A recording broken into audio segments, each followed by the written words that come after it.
You probably think of yourself as well, a fairly solid, independent entity. Right, which is completely normal. Yeah, it's the most natural assumption in the world. I mean, you wake up, you look in the mirror, and you feel like a distinct subject, right? Like you're sitting behind the steering wheel of your own mind. Exactly, you're the driver. You drive around, you collect facts, you observe things happening outside of you. But what if that entire premise is an illusion? That is the big question. What if your very consciousness, the meaning of the words you use and the actual thoughts bouncing around in your head right now are really just the byproducts of overlapping waves? It is a profoundly disorienting thought. To basically reconsider the self, not as a noun, but as a phenomenon, like an ongoing event. Yeah. It forces you to look at every single interaction differently. And that is exactly our mission for today's deep dive. We're exploring this really fascinating philosophical and cognitive framework known as reflective humanism. And we have a great stack of notes to go through today. We really do.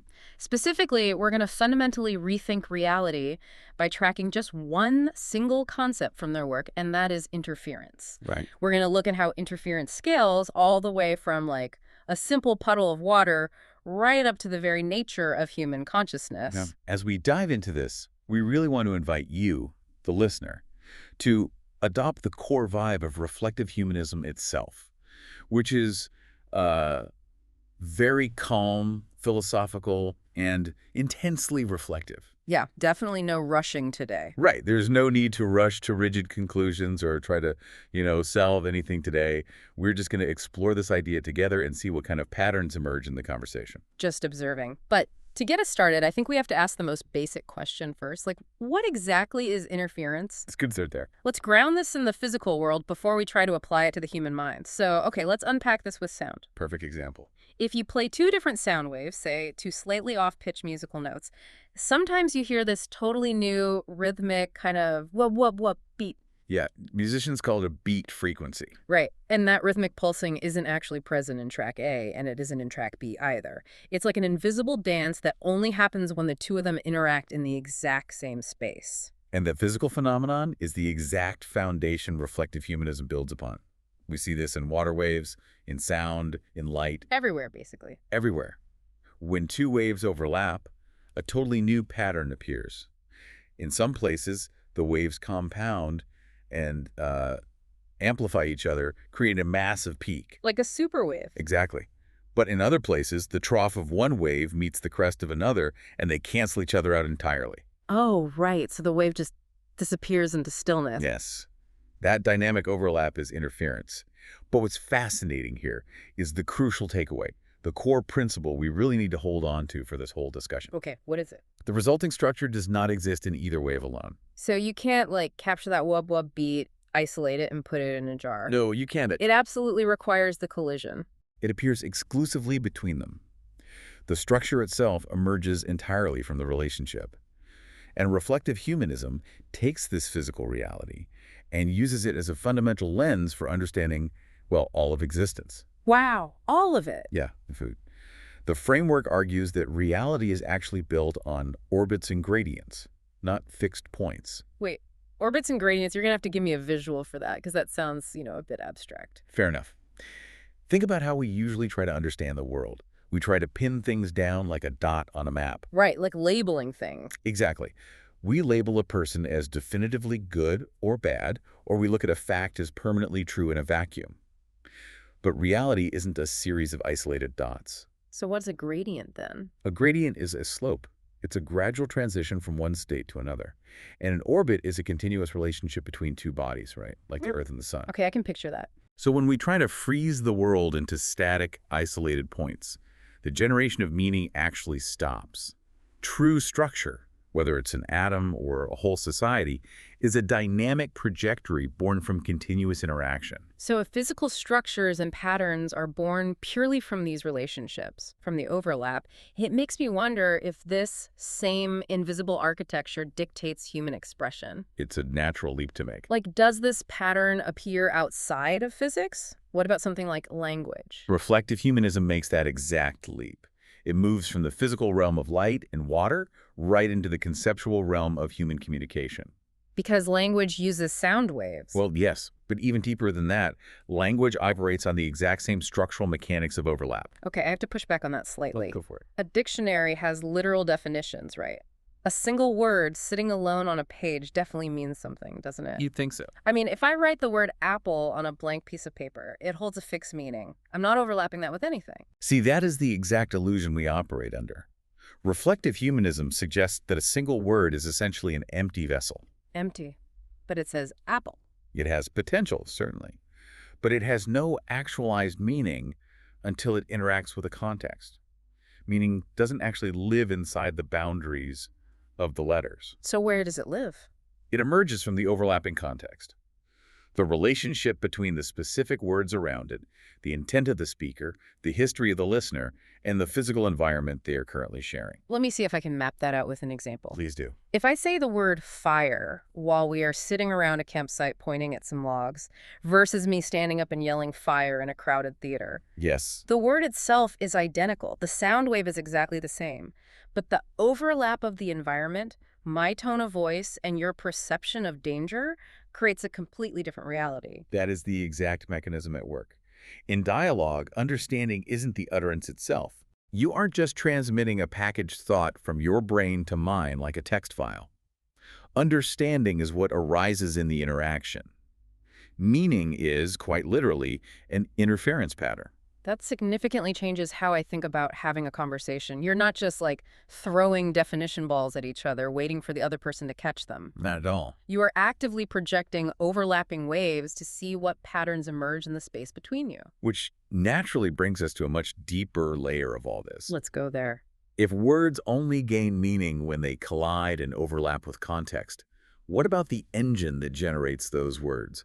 What about thought itself? Here's where it gets really interesting, because if I'm following this logic, then when you or I learn something new, we aren't just filing a new isolated fact away in a mental filing cabinet. Exactly. That would be the old fixed point model we talked about. Right. Instead, it feels more like, well, think about the algorithmic feed on a social media app. Oh, that's a good analogy. You don't just put a new, in a folder. That single new, the new stimulus interacts with your entire past watch history and instantly generates a completely new feed pattern. That is a highly accurate way to visualize it. Yeah.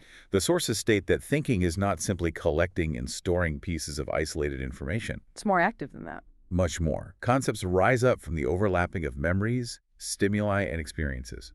Thought, actually, is interference. Thought is interference. Wow. Reflective humanism outlines a specific architecture for this, framing thought as the overlapping of differences. So let's get into the mechanics of that. How does a thought actually form through interference? It starts with observation, but a very specific kind. Internal cognitive processing relies on creating what the source calls spare capacity. Spare capacity, like mental free space. You can think of it as a cognitive buffer or a mental margin. By not immediately reacting to a new stimulus, by pausing, we create an open space. Okay, so we pause. Right. And within that spare capacity, the new information begins to interact with our existing memories. As these waves cross, the interference density starts to increase. Ah, so they are compounding. It's like building up pressure inside that mental buffer. Building up pressure until it reaches a critical threshold. And when the interference density peaks, it triggers a nonlinear phase jump. Phase jump. Yes, this isn't just a gradual logical addition of fact A to fact B.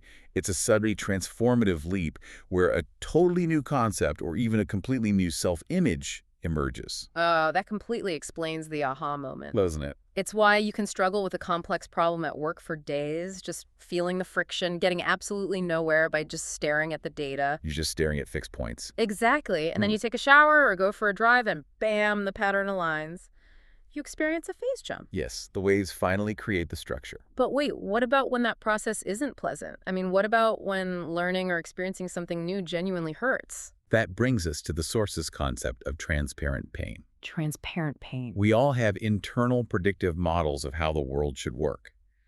When our linear, expected way of processing collides with chaotic, unpredictable realities outside of us, it creates a steep gradient. A sharp phase difference, basically, between what we expect and what is. Yes, and we experience that friction as psychological or emotional pain.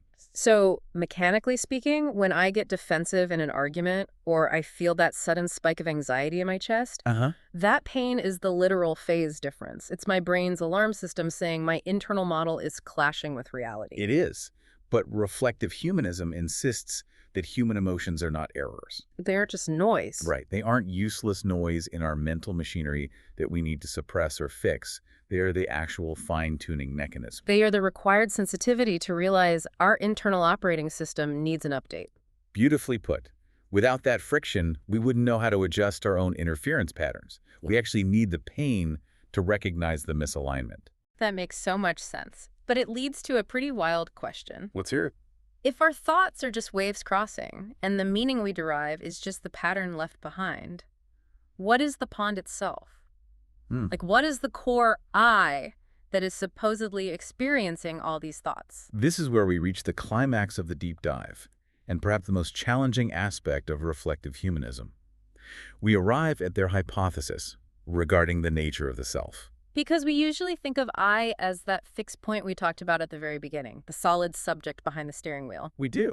But if everything is interference, then reflective humanism is saying I am just the pattern. Yes.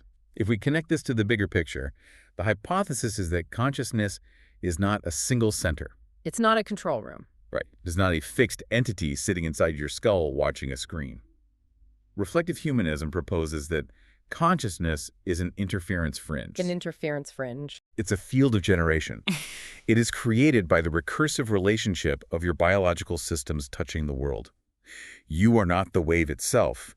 You are this specific localized pattern that emerges when all these biological and environmental waves overlap. So the self is literally an event. It's something that is constantly happening rather than something that just is. Exactly. And for that event to sustain itself over time, it relies on three structural realities, which the text categorizes as the three interference states. Okay, let's break those down. Keep in mind, these aren't emotional moods as we typically define them. They are the physical and ethical mechanics of how we exist in space and time. The first state is love. Okay, I'm going to guess they don't mean the standard romantic comedy version of love here. Far from it. In this framework, love is the 0 point. It is the absolute origin of interference. The definition they use is the probability density of being together. Oh, wow. You are definitely going to have to translate probability density of being together into something I can actually picture. Okay, think of a time when you were in a state of deep, effortless flow with another person. Like a really good conversation. Right, maybe a conversation that went on for hours where you completely lost track of time. Or playing music in a band where everyone is perfectly in sync. I know that feeling. In that moment, the boundary between you and them practically dissolves. You aren't two separate fixed points anymore. You're a shared probability. Yes. Love is that pure, transparent origin point where true connection begins. It was the dissolution of isolation. Okay, so love is that initial spark of absolute connection. But sparks fade, right? You can't stay in a 5-hour deep conversation forever. No, you can't. So how does this framework explain long-term relationships or just sustain attention to the world? That requires the second state, which is gratitude. Gratitude. And again, not the polite thank you kind of gratitude here. Gratitude is the vector. It is the directional, ethical momentum that sustains the connection born from love. How does gratitude act as momentum? It acts as quiet, ongoing consent. It is the willingness to remain in a relationship with the world, paying attention to the other without trying to consume it or destroy it. Because observation is interference. Exactly. When you observe something, Yeah. you are interfering with it. Gratitude is the energy that keeps your waves interacting harmoniously with the other person's waves instead of crashing into them and demanding they change to fit your model. It's just sustained, respectful attention. Yeah. So love is the origin point of connection. Gratitude is the vector that keeps us engaged. What is the third state? The spiral. The spiral. The spiral represents the continuation of time and the phase of interference. It is the mechanism of growth. Yeah. As we move forward through life, we don't just go in flat circles repeating the exact same experiences. We're constantly changing. Right. We revisit the same phenomena, the same relationships, the same fears, the same environments, but always from a slightly different, updated perspective. We've gained new context. Meaning and information are periodically reconstructed.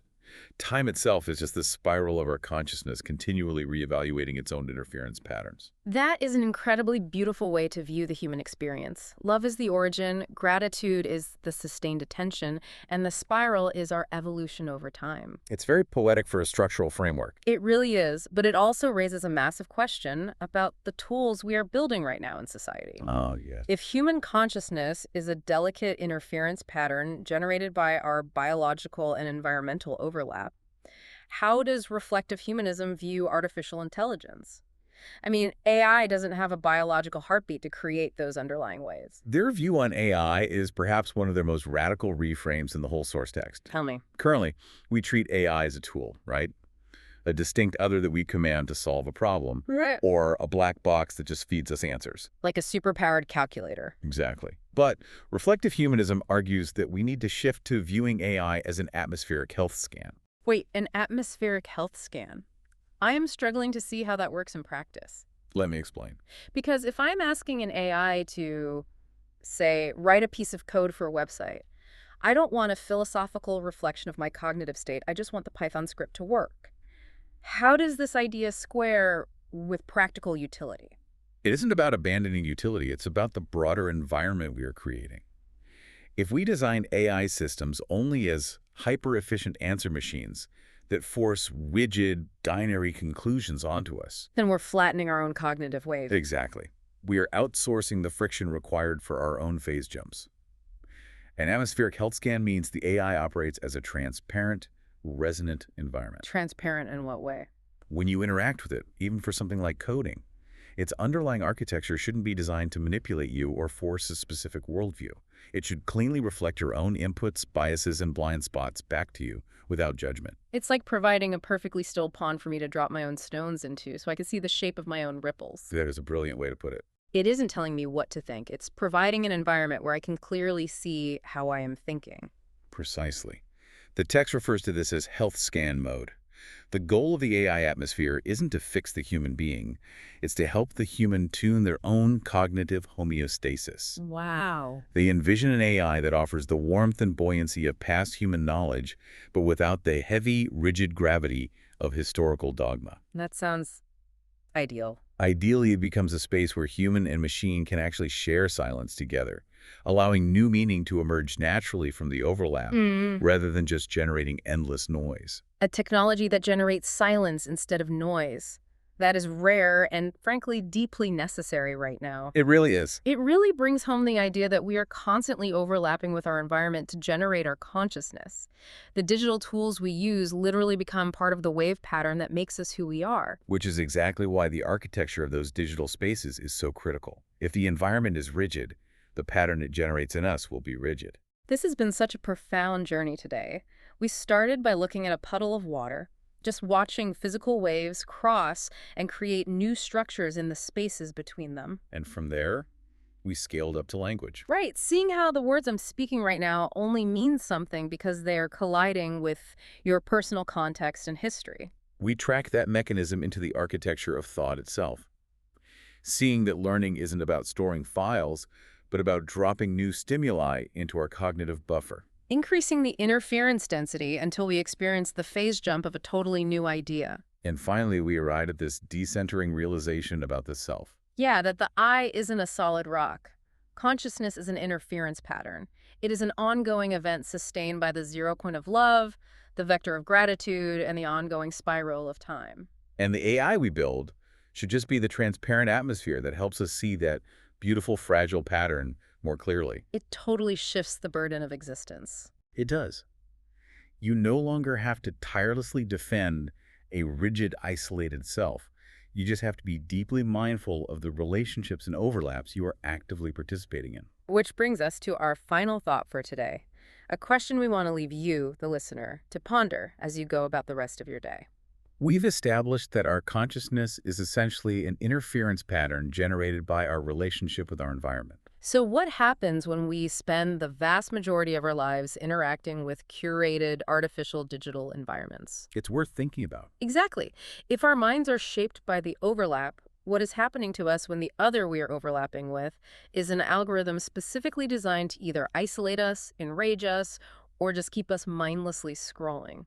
Are we just consuming content, or are we fundamentally altering the physics of our own consciousness? When you look at your screen today, what are you actually observing? Are you seeing the world itself? Or are you only ever observing the patterns created by your relationship with the machine? We invite you to just sit in the quiet realization of your own overlapping reality. Watch the ripples. See what emerges in the space between.